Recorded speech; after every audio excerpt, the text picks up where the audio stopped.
Pero a pesar de eso, podemos decir con gran gozo y certeza que en Jesús tenemos la victoria.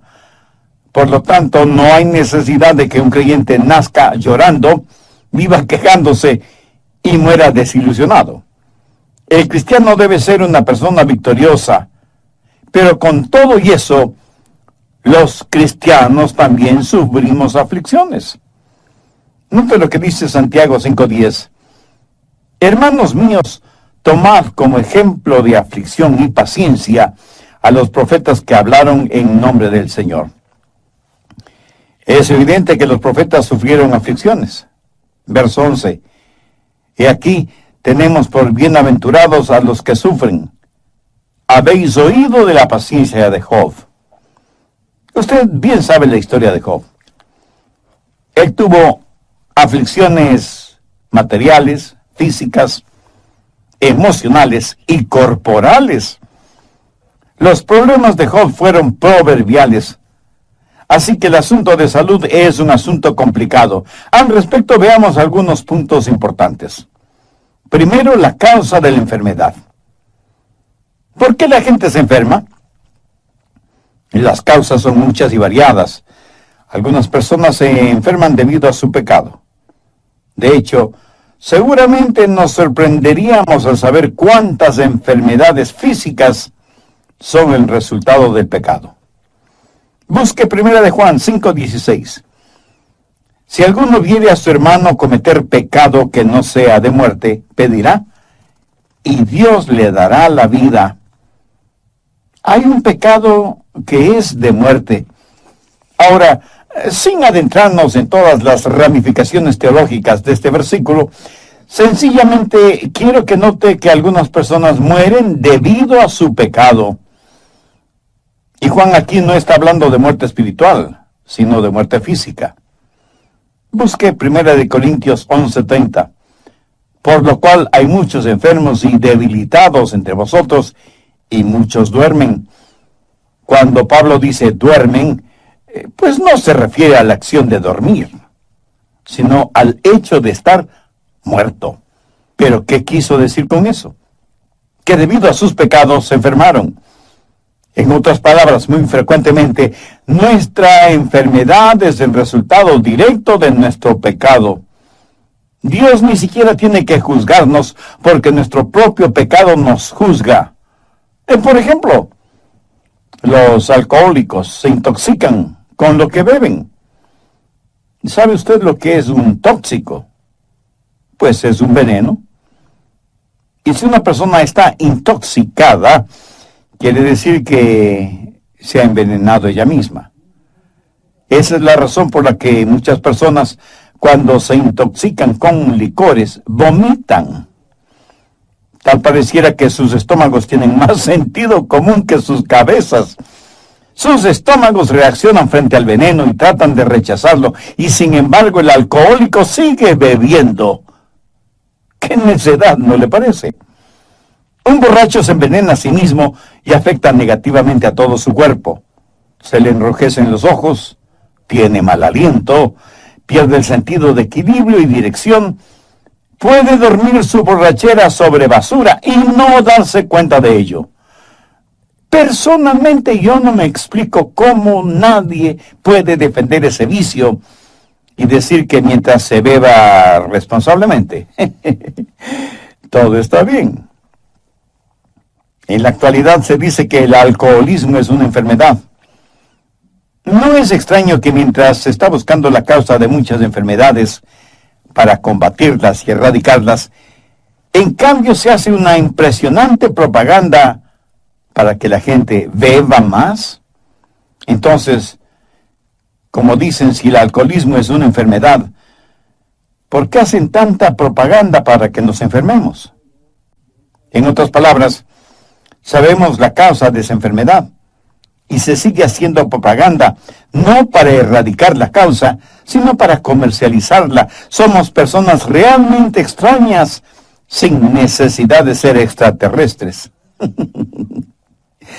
El doctor Edwards Graham, de la Universidad de Washington, es conocido como el padre de la moderna cirugía del pecho, Y en relación con el cigarrillo, él dice en su informe médico que el fumar con exceso es la causa del 99% del cáncer del pulmón. Y el doctor Linus Pauling, premio Nobel de Química, asegura que si una persona de 20 años de edad, si fuma una cajetilla de cigarrillos diariamente, está cortando su promedio de vida en 8 años. Aterradora consecuencia de la enfermedad de fumar. Ahora, quienes hicieron estas declaraciones no son ni pastores, ni predicadores, ni sacerdotes o líderes religiosos. Son científicos investigadores que hablan de los resultados de sus investigaciones. Hay otras personas que se enferman debido a la dieta que tienen y la practican hasta el fanatismo, sin ninguna supervisión médica o de algún reconocido nutricionista. Parece que cada persona tiene su propia dieta y trata de hacer que los demás la acepten. En términos generales, no comemos comidas sanas. La actual es una generación que sabe más de comidas rápidas que no benefician, que de comidas nutritivas que son buenas para nuestros cuerpos. Y algunos de ustedes estarán pensando, bueno, lo que está diciendo no tiene que ver conmigo, porque yo no bebo, no fumo, no como comida basura y no vivo una vida sexual desordenada. Pues mi amigo, le felicito. Pero, ¿qué de las preocupaciones? ¿No sabe que la preocupación hará en usted físicamente lo mismo que la arena hace en una maquinaria? En la actualidad hay muchas formas de distracciones, con bebidas incluidas, que le harán daño físicamente, lo mismo que las preocupaciones. No digo que siempre, pero muchas veces nuestra enfermedad no es más que el resultado directo de nuestro pecado. ¿Sabía que otras veces la enfermedad puede ser causada por Satanás? Vamos al libro de Job, capítulo 2, verso 7. Entonces salió Satanás de la presencia de Jehová e hirió a Job con una sarna maligna. ¿Quién atacó a Job con esa enfermedad? Satanás. Y en el Nuevo Testamento, en el libro de los Hechos, capítulo 10 y verso 38, leemos que Jesús anduvo haciendo bienes y sanando a todos los oprimidos por el diablo. Satanás hirió con una sarna a Job y tuvo muchos hombres y mujeres bajo su opresión física. La opresión satánica se tradujo en enfermedades físicas. Así que algunos están enfermos debido a su pecado y otros están enfermos debido a Satanás. Ahora escúcheme atentamente. Algunos están enfermos porque Dios permite esa enfermedad con un propósito especial. No es que Satanás lo hace, o sea, el resultado de algún pecado en particular. En la Biblia muchos de los santos de Dios padecieron enfermedades, y el ejemplo clásico es el del apóstol Pablo. Busque 2 de Corintios 12, verso 7, en donde Pablo declara, y para que la grandeza de las revelaciones no me exaltase desmedidamente, me fue dado un aguijón en mi carne, un mensajero de Satanás para que me abofetee, para que no me enaltezca sobremanera, respecto a lo cual 3 veces he rogado al Señor que lo quite de mí, y me ha dicho, bástate mi gracia, porque mi poder se perfecciona en la debilidad. Por tanto, de buena gana me gloriaré más en mis debilidades, para que repose sobre mí el poder de Cristo. Muchos estudiosos de las Escrituras creen que el aguijón en la carne que menciona Pablo seguramente era una enfermedad en los ojos, porque el apóstol, escribiendo a los Gálatas, les dijo, porque os doy testimonio de que si hubieseis podido, os hubierais sacado a vuestros propios ojos para dármelos. ¿Por qué Pablo no fue sanado de su enfermedad? ¿Es que acaso su fe era débil? No lo creo. A lo mejor Pablo estaba fuera de la voluntad de Dios. De ninguna manera. Dios tenía un plan específico y sobresaliente para Pablo. Por un momento quiero que veamos 2 Timoteo 4:20. Aquí Pablo menciona Trófimo, que estaba sumamente enfermo. Y el apóstol dice, Erasto se quedó en Corinto y a Trófimo dejé en Mileto, enfermo. Pablo, el apóstol, tenía poder para realizar milagros de sanidad. ¿Piensa que Pablo dejó a Trófimo enfermo en Mileto porque no le importaba o porque la enfermedad de su compañero le era indiferente? De ninguna manera. Sencillamente la voluntad de Dios no era el sanar a Trófimo. Por eso Pablo lo dejó enfermo en Mileto. Veamos ahora 1 Timoteo 5:23. Este es un consejo que Pablo le da a su hijo espiritual Timoteo. Y le dice, ya no bebas agua, sino que usa un poco de vino por causa de tu estómago y de tus frecuentes enfermedades. Timoteo era un hijo de Dios, un predicador del Evangelio y un gran siervo e hijo espiritual de Pablo. Sin embargo, Pablo no tuvo el poder para milagrosamente sanarle. Lo único que pudo hacer el apóstol fue recomendarle que ya no bebiera agua por obvias razones de contaminación y que más bien tomara un poco de vino. El agua en Israel y en la Tierra Santa, en general, tiene un alto contenido alcalínico, no muy recomendable para la buena digestión. Pablo no le está diciendo a Timoteo que se vuelva un borracho, sino que tome un poco de vino para sus enfermedades estomacales. En el Antiguo Testamento, veamos 2 de Reyes 13, verso 14. Estaba Eliseo enfermo de la enfermedad de que murió. ¿Cómo murió Eliseo, quien tuvo una doble porción del espíritu que moraba en Elías? Murió porque ya no tenía comunión con Dios. Y por eso se enfermó. ¿Qué había hecho de malo? Al estudiar la Biblia descubrirá que Eliseo estaba en comunión con Dios y que aún estando en su lecho enfermo, hizo una de las más extraordinarias profecías bíblicas, y no hay ninguna indicación de que Eliseo estuvo enfermo debido a su pecado. Frecuentemente Dios tiene un propósito increíble cuando permite alguna enfermedad a sus santos. ¿Cuáles son esos propósitos de Dios en la vida de sus hijos por medio de la enfermedad? Segundo, para que experimentemos la gracia de Dios. Dios le dijo a Pablo, bástate mi gracia porque mi poder se perfecciona en la debilidad. Tercero, el poder viene por medio del sufrimiento y la enfermedad. Pablo hizo un maravilloso descubrimiento, que por medio de la enfermedad podía conocer el poder de Dios, quien le dijo, mi poder se perfecciona en la debilidad. En otras palabras, Dios le dijo, Pablo, cuando estés lo suficientemente débil como para depender totalmente de mí, tendrás más poder del que nunca tuviste estando sano. Por eso es que Pablo dijo, por tanto, de buena gana me gloriaré, más bien en mis debilidades, para que repose sobre mí el poder de Cristo. Y la frase para que repose sobre mí el poder de Cristo es muy significativa. Quiere decir literalmente extender el tabernáculo de Dios. Dios ha extendido su poder sobre la vida de Pablo, y por eso el apóstol siente que cuando es débil, entonces es fuerte. Pablo, debido a su enfermedad física, aprendió a confiar, a depender de Jesucristo. Pablo nunca dijo, bueno, si no me puedo curar, entonces debo aguantar. No. Su actitud fue, si Dios no me quiere curar, entonces debo alabar. Amén. Por eso se glorió en su enfermedad. ¿Alguna vez usted le ha dado gracias a Dios por su enfermedad, así como le da gracias a Dios por su buena salud? Piénselo. Cuarto, la productividad a veces viene por medio de la enfermedad.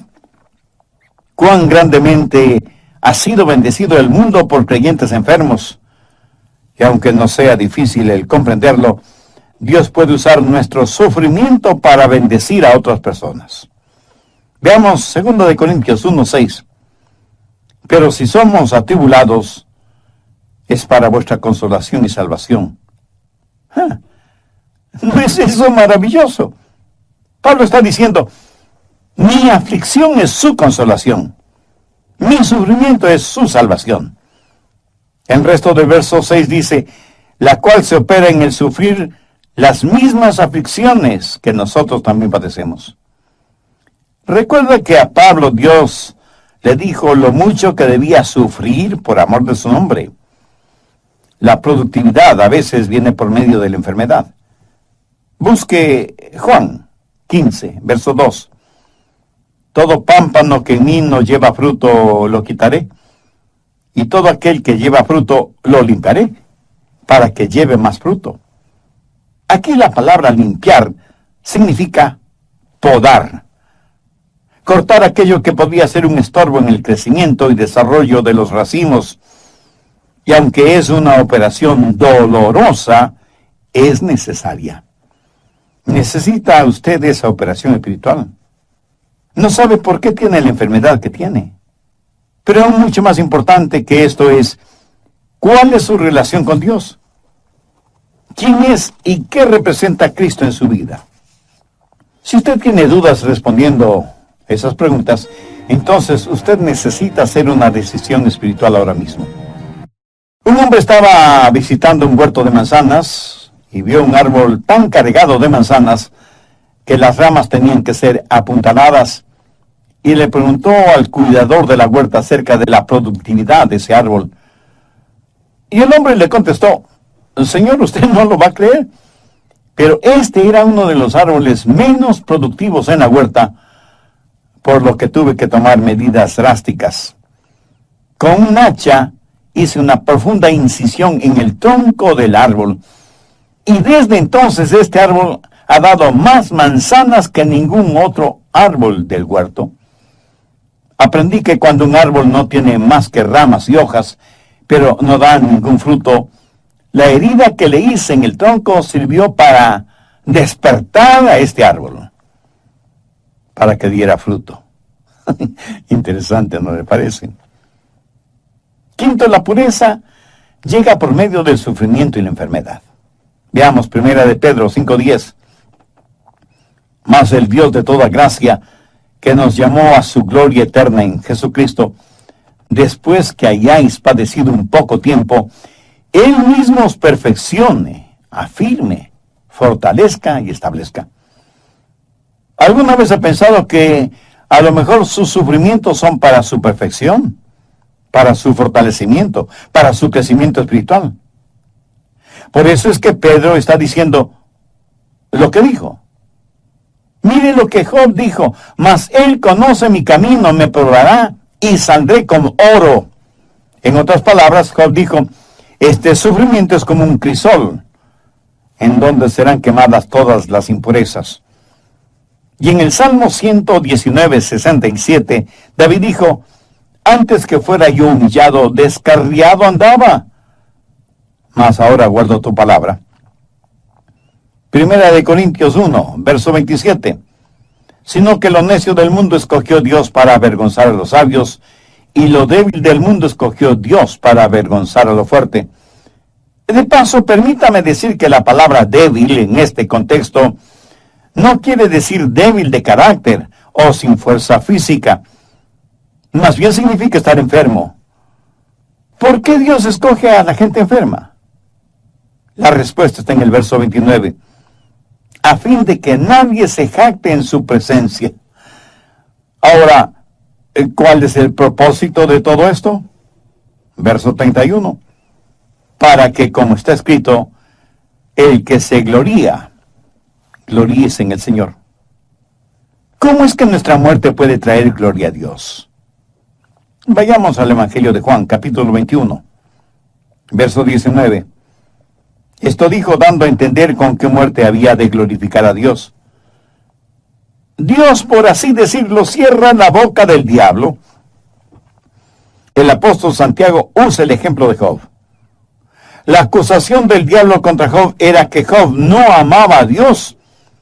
Y la única razón por la cual Job servía a Dios es porque Dios le había sobornado. Y Satanás le dijo a Dios, Job te sirve porque eres demasiado bueno con él. ¿Qué es lo que el diablo le dijo a Eva en el jardín del Edén? Dios no es lo suficientemente bueno para ti. Mira lo que Dios no te permite tener. Pero en relación con Job, el diablo dice que Dios era demasiado bueno con Job. Y Dios respondió al diablo: tú no conoces a mi siervo Job. Él no me sirve debido a las cosas que le doy o a lo que hago por él. Lo hace porque verdadera y sinceramente me ama. Para probártelo, Satanás, te doy permiso para que le quites todo lo que tiene, pero no toques su vida. Bueno, creo que todos sabemos esa extraordinaria historia, resumida en la clásica frase de Job: he aquí, aunque él me matare, en él esperaré. Aquí Job está declarando su total y absoluta fe en Dios. Muchas personas, incluso creyentes, profesan una fe condicionada. El Señor, si haces esto por mí, Dios, si me ayudas a conseguir esto o aquello. La verdad es que necesitamos una fe como la de Job, quien dijo: Señor, aunque me mates, te serviré. Eso, mi amigo, cierra la boca de Satanás. ¿No sería formidable que en nuestro contexto actual podamos decir: aunque no tengo buena salud, y aunque no tengo posesiones materiales, amo a mi Dios, y Jesucristo es real y suficiente para mí? Andrew Murray fue un gran hombre de Dios, y él escribió lo siguiente: frente a los problemas, un hijo o hija de Dios pueden decir: Dios me trajo hasta aquí, y es por su voluntad que estoy en este lugar. Él me protegerá con su amor, y me dará la fortaleza para comportarme como su hijo. Él transformará las pruebas en bendiciones, enseñándome las cosas que Él quiere que aprenda. Y finalmente, en su tiempo, Él me sacará de los problemas, como y cuando Él lo quiera. Ahora quiero que veamos algunas de las causas de las enfermedades en los hijos de Dios. No porque hayan cometido algún pecado en particular, sino porque Dios tiene un propósito mucho más importante. Sexto, la cura para la enfermedad. Santiago 5, desde el verso 13. ¿Está alguno entre vosotros afligido? Haga oración.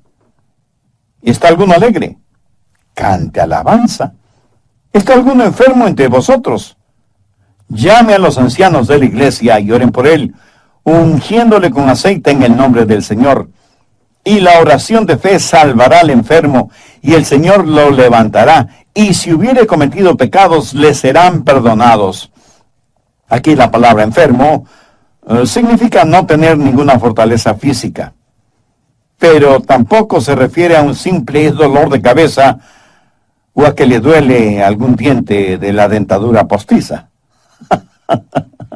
No se refiere a nada de eso. Aquí se habla de una verdadera enfermedad genuina, real, terrible. Entonces, ¿cuál es el procedimiento a seguir? Primero, llamar a los ancianos de la iglesia. Esto no necesariamente significa una persona llena de años, aunque esa es la etimología de la palabra, pero más bien se refiere a un líder en la iglesia. Anciano es una palabra usada intercambiablemente en la Biblia, referente a un pastor o un obispo. Hay que llamar a los líderes espirituales en la iglesia, no simplemente a cualquier persona, no a pseudopastores o líderes o apóstoles o profetas, que no son más que lobos disfrazados de ovejas. Segundo, orar por el enfermo y ungirle con aceite. Así lo dice el verso 14. Oren por él ungiéndole con aceite en el nombre del Señor. Ahora, ¿qué significa ungir con aceite? Algunos estudiosos dicen que significa el uso de medicinas, que hace referencia al uso de medicamentos para curarse. De paso, permítame decir que Dios puede usar doctores para sanar a algún enfermo. No hay nada de malo en consultar con un doctor. Lo malo es depositar la fe en ese doctor en vez de tener fe en Jesucristo. En mi opinión, el ungimiento con aceite no se refiere al uso de medicamentos. En algún comentario bíblico leí que ungir a una persona con aceite significa prácticamente cubrirle completamente con aceite. Bueno, yo no lo creo así. Eso equivaldría a tener un enfermo resbaloso. En la Biblia, el aceite fue usado como símbolo del Espíritu Santo, separando y santificando a alguna persona específicamente para la causa de Cristo. Permítame darle un ejemplo de lo que estoy diciendo. Vayamos al libro de Levítico, en el Antiguo Testamento, capítulo 8, verso 10. Y tomó Moisés el aceite de la unción y ungió el tabernáculo y todas las cosas que estaban en él. ¿Lo comprende? Cuando usted unge con aceite a alguien o a algo, lo santifica. ¿Tiene problemas entendiendo lo que significa la santificación? Es muy sencillo. Significa apartar para un propósito o para un trabajo específico. Mire los siguientes versículos, el 11 y 12. Y roció de él sobre el altar 7 veces, y ungió el altar y todos sus utensilios, y la fuente y su base para santificarlos, y derramó del aceite de la unción sobre la cabeza de Aarón, y lo ungió para santificarlo. El ungimiento con aceite es un acto simbólico, similar a la Cena del Señor, o Santa Cena, o Comunión, al bautismo por inmersión, o la imposición de manos. Simboliza algo hermoso y sobrenatural. El aceite en la Biblia, siendo un símbolo del Espíritu Santo, cuando es usado para ungir a una persona, simboliza el que esa persona es separada, apartada para el servicio de Dios. Cuando una persona está enferma y llama a los ancianos o a los líderes espirituales de la iglesia, y ellos le ungen con aceite en el nombre del Señor Jesucristo, significa que esa persona, aunque esté enferma, está separada para el servicio y la causa de Cristo. Ahora, ¿por qué Dios debería sanar a una persona que no ha sido santificada? ¿O por qué Dios debería darle buena salud para que usted siga sirviendo al diablo? El ungimiento de una persona enferma es la declaración tácita de que esa persona está total y completamente entregada en cuerpo y alma al control del Espíritu Santo. Conozco a cientos de personas que han testificado y traído muchas almas al conocimiento de Cristo como Salvador personal, estando enfermas y en cama. O sea que, estando enfermas, hicieron más de lo que nunca hicieron estando sanas. Nuevamente, veamos Santiago 5, versos 13 y 14. ¿Está alguno afligido entre vosotros? Haga oración. ¿Está alguno alegre? Cante alabanza. ¿Está alguno enfermo entre vosotros? Llaman los ancianos de la iglesia y oren por él, ungiéndole con aceite en el nombre del Señor. ¿Notó eso? Son los ancianos los que oran por la persona enferma. Y tenga en cuenta que esto no es orar con la persona enferma, sino orar por la persona enferma. Los ancianos están ahí para orar, para descubrir y para hacer la voluntad de Dios. La oración que llega al cielo es la oración que comienza en el cielo. No oramos por la primera cosa que se nos viene a la cabeza. Necesitamos conocer la voluntad de Dios. Primera de Juan 5:14 dice, y esta es la confianza que tenemos en Él, que si pedimos alguna cosa conforme a su voluntad, Él nos oye. Oramos por la persona enferma para determinar la voluntad de Dios. Así que primero oramos y luego la ungimos con aceite en el nombre del Señor. ¿Y cuál es el resultado?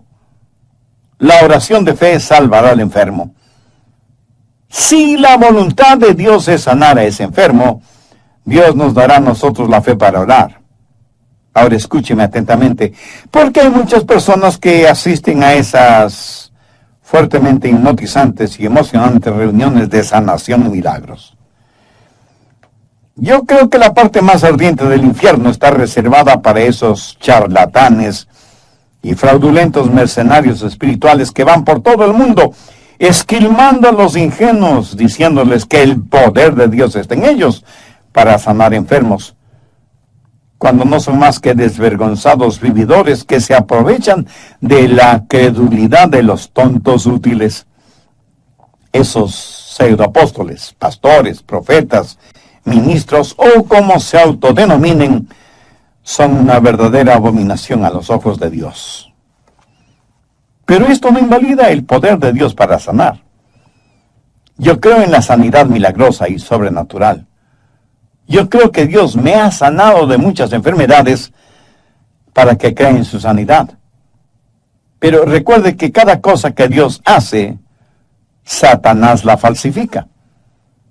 Y estos pseudo sanadores que abundan en nuestro mundo actual toman a una persona que está en una silla de ruedas o que usa muletas y les imponen las manos y dicen unas cuantas palabras misteriosas y desconocidas y como nada sucede declaran: hermanos, la voluntad de Dios es sanar a todos, pero esta persona no tiene suficiente fe como para ser sanada.